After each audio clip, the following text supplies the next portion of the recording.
예, 오늘부터는 이 법구경인데, 법구경도 워낙 많은 책들도 있고 했는데, 전 세계에서 가장 많이 읽힌 불경이 법구경이라 그러네요. 여기 보면은 정운 스님, 법구경,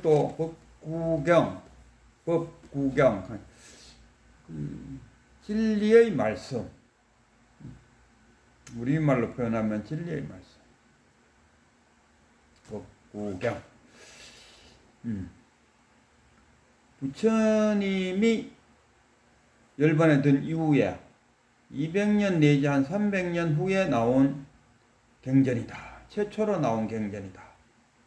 초기 경전이다. 뭐 이렇게도 표현해요. 부처님 돌아가시고 가섭에 의해 갖고 결집이 돼 갖고 그 부처님이 남긴 어록들을 구전으로 외워서, 그러니까 여러 명이 암송으로서 전해져 오다가 어느 시점에 한계점을 느끼고 문자화시켰다. 그게 저기 스리랑카든가 거기 구전돼 갖고 내려오다가 거기에 어떤 정치적인 이유로 많은 스님들이 죽어버렸어요. 그러니까 구전해올 잘못하다 이 구전돼 오다가 끊길 수도 있다요. 그래서 아이고 이거 글로 남겨놓자 해서 아마 또 이 아소카 왕, 인도 전체를 통일했던 아소카 왕, 그 후원을 받아서 아무래도 문자화되지 않았나. 그래서 이 법구경이 부처님 열반 이후에 200년에서 한 300년 후에 나온 경전이다. 그러면은 우리가 흔히 말하는 대승경전은 언제 나왔냐? 그보다 한 300년 전에 그 부처님이 BC 500년 전에 돌아가셨다면 BC 1세기경에 대승경전이 막 나오죠. 그래서 제가 가만 보니까 이 대승경전이 하늘에서 뚝 떨어졌다. 그건 아닌 것 같아요. 대승경전이 하늘에서 뚝 떨어진 게 아니고 대승경전 같은 거를 이렇게 분석해 보면 꼭 집어서 내가 뭐 크게 불교학을 공부하지는 않아갖고 말씀드릴 수 없는데, 내가 공부한 바에 의하면 또는 뭐 내 느낌에 의하면, 내가 알고 있는 바에 의하면 부처님의 초기 경전 한 구절을 갖고 대승의 하나의 책이 되었다. 경전이 되었다. 이렇게 말씀드릴 수 있겠어요. 아마 보니까 초기에 부처님이 그 니까야라든가 이런 데서 경전, 초기 경전을 이렇게 읽다 보면은, 이게 우리가 잘 읽는 뭡니까? 반야심경, 또 뭡니까? 능가경, 능엄경, 뭐 이런 경전들이 부처님의 그 말씀에 근거를 하여서 하나의 경전화시켰다. 우리가 현대적으로 말하면 우리가 그 그림 하나를 딱 보는 그 순간에 소설이 하나 나온답니까? 또 시 한 편에 의해 갖고 소설을 쓸 수도 있고, 또 소설 이 자체가 영화도 되고, 영화를 한 프로 보고 온 작가가 집에 와서 또 어떤 소설 한 권을 만들어내는 그런 역할을 하고 있다. 이게 그 대승경전이 하늘에 뚝 떨어진 것도 아니고, 뭐 남방불교에서는 대승불교는 부처님 돌아가신 이후에 나온 책이니까 경전이라고 말할 수 없다 이러는데, 그러나 제가 공부한 바에 의하면 이 경전의 한 구절을 갖고 하나의 경전이 되었다 해도 뭐 과언은 아니다. 그래서 그 성철 스님 같은 경우는 대승경전 속에 중도사상만 있으면 이건 경전이라고 인정할 수 있다. 뭐 부처님의 사상은 뭐냐? 중도사상이다.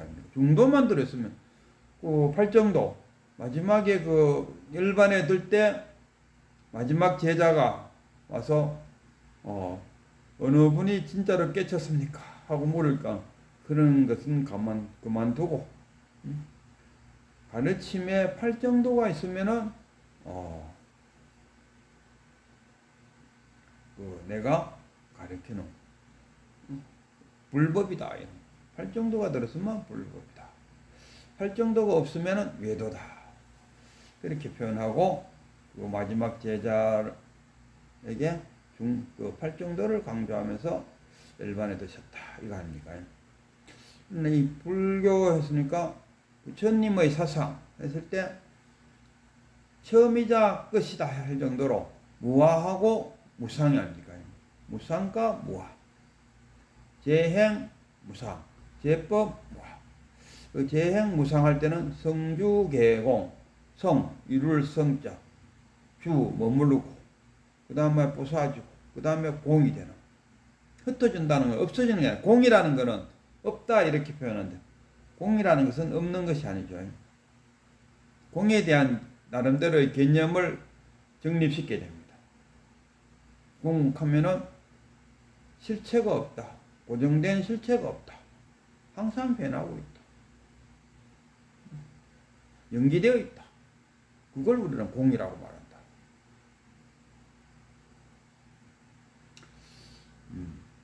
공도 딱 부러지게 요게 공이다 해버리면 그건 공이 아니죠. 불교 공부하면서 참 어려운 게 요게 진리다 하면은 진리가 안 되는 거죠. 있다 하면은 뭡니까? 없다가 되는. 없다 하면 있다. 이 사고가 아닙니까? 있다, 없다, 있다고 할 수도 있고 없다 할 수도 있다. 있다 할 수도 없고 없다 할 수도 없다. 이 사고. 여기에 얽매이지 않고 자유자재하되는 거. 무상 했을 때 무자 없을 무자에다가 항상할 상자 항상 있는 것은 아니다. 참으로 보면 우리 세대까지가 그래도 나름대로 한문은 조금은 배웠어요. 저 같은 경우는 중학교 때까지 한문을 배우고 고등학교 오니까 한문이 없어졌더라고. 그러니까 우리 세대 갈 것도 없이 우리 나이 밑에 그러니까 70년도 제가 80학번이니까 81학번 80학번 제가 재수를 1년 했으니까 정상적으로 대학 쪽 갔으면은 80학번이 되겠죠. 그 세대 밑으로는 81, 83 뭐 이걸로는 한문을 몰라요. 그래서 재행 무상 하면 뭔 말인지 몰라. 무상해도 무슨 말이에요? 무상. 항상 그대로 있는 것이 없다. 이것이 무상이다. 요즘 젊은 애들한테 무상하면 무슨 뜻이라요? 이런. 저는 이 손자가 태어나면은 가장 먼저 가르쳐야 될 것이 한문을 가르쳐야 된다. 왜? 세종대왕 이전에는 우리나라 언어가 문자가 한문이었어요. 세종대왕이 한글을 만듦으로써 그 이후에 한글이 우리나라의 글이 되었지만 한글이 만들어지기 전에는 한문이 우리나라의 문자였어요. 그럼 만약에 한문을 알면 어떻게 됩니까? 세종대왕 이전에 또는 조선시대에 그 수많은 문서들을 읽어볼 수 있다. 그럼 한문을 모르면 그만큼 언어가 축소돼 갖고 정서적으로도 축소되고 있죠. 언어가 풍부하지 못해. 언어가 풍부해야 정서도 풍부해질 수 있는데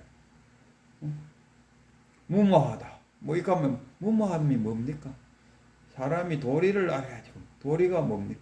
전혀 몰라요. 5세 세대는 한문 섞인 이야기는 거의 모르는 상태다. 그래서 이 한문을 우리나라에서 한문을 부정하고 한문을 전혀 가르치지 않는 이런 문화 속에서 우리 사람이 쉽게 말하면 인문학이잖아요. 인문학을 모르고 살아간다는 것은 우리가 후손들한테 죄를 짓고 있지 않는가 할 정도로 후손들에게 죄를 짓고 있다. 이게 좀 표현이 좀 가할란가 몰라도 한문을 모르면은 그만큼 정서가 메마르다. 뭐 영어나 프랑스나 뭐 중국말 배우면 안 됩니까? 이러는데 되죠. 일본말 배워도 되죠. 일본 사람들은 아직도 어떻게 보면 자기 글자 그 자체가 한문권 속에 있다. 뭐라고 말할 수 있죠. 근데 우리만 독특하게 한문을 쓰다가 한문을 안 쓰게 됨으로써 그만큼 언어적인 풍부함에서 축소되지 않을까. 어쨌든 간에 이 무상, 무아.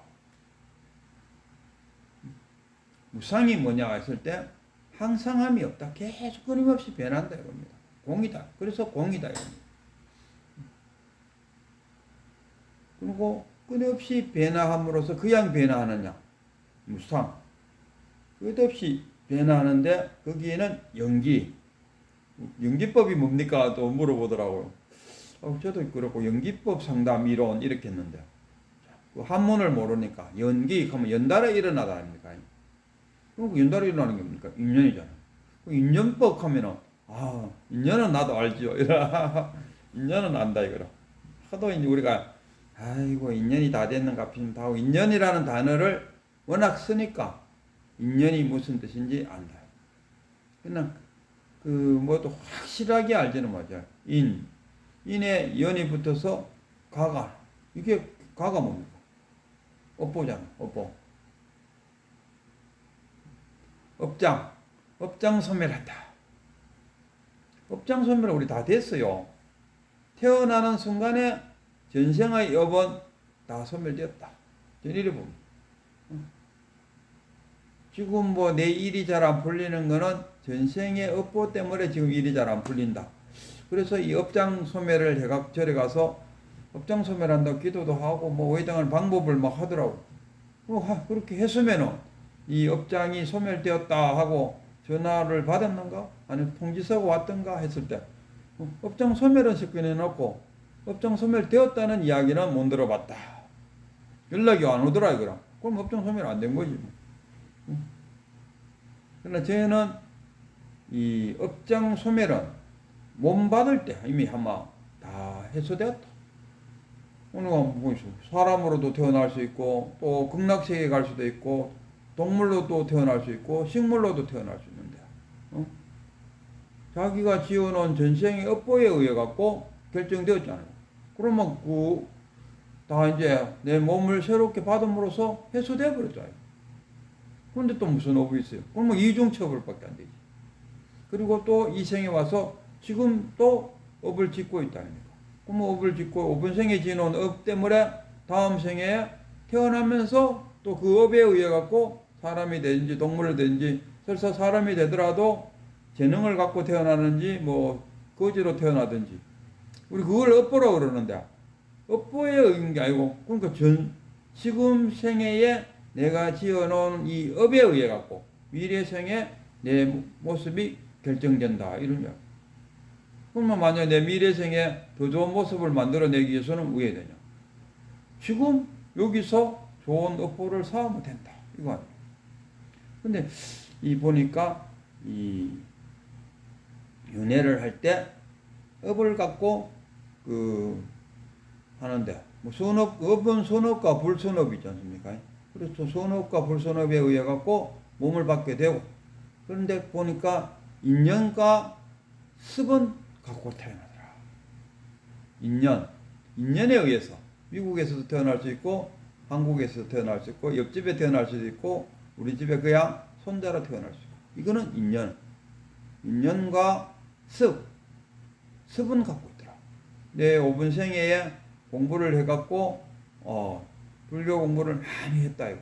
그리고 갖고 이 불교 공부하는 쪽에 관심이 많으면 다음 생에 태어나서도 그런 습이 있기 때문에 불교 공부하는데 더 관심을 가질 것이다. 그래서 업보는 태어남으로써 다 해소되었고 그러나 인연과 습은 남더라. 저는 이렇게 그걸 증명하라 하면 저는 뭐라 하노? 토끼뿔 거북이탈이다. 희론에 불과하다. 부처님도 이런 거 탁 물으면 의학에서 부처님도 아무 말 안 하고 가만히 있죠. 이걸 무기라고 그러죠. 어쨌든 간에 이 불법을 공부하는데 무상과 무아는 뭡니까? 고정된 실체 나라고 말할 수는 내가 없다. 그래서 부처님도 오온을 이야기했어. 오온. 색, 수, 상, 행, 식의 덩어리, 5개의 덩어리가 모여 있는 이것을 굳이 말해서 내라고 말한다. 그럼 이 감정도 그러잖아. 끝없이 막 변하죠. 내 몸덩어리도 어제 다르고 오늘 다르고 고정되어 있는 게 하나도 없어요. 그리고 또 내 마음도 내 마음대로 막 그 하는 거야. 수시로 지 멋대로 분리망상이 막 일어나잖아요. 그런데 나도 나를 통제 못하는데 내가 어찌 자식놈이나 마누라를 통제하겠는가.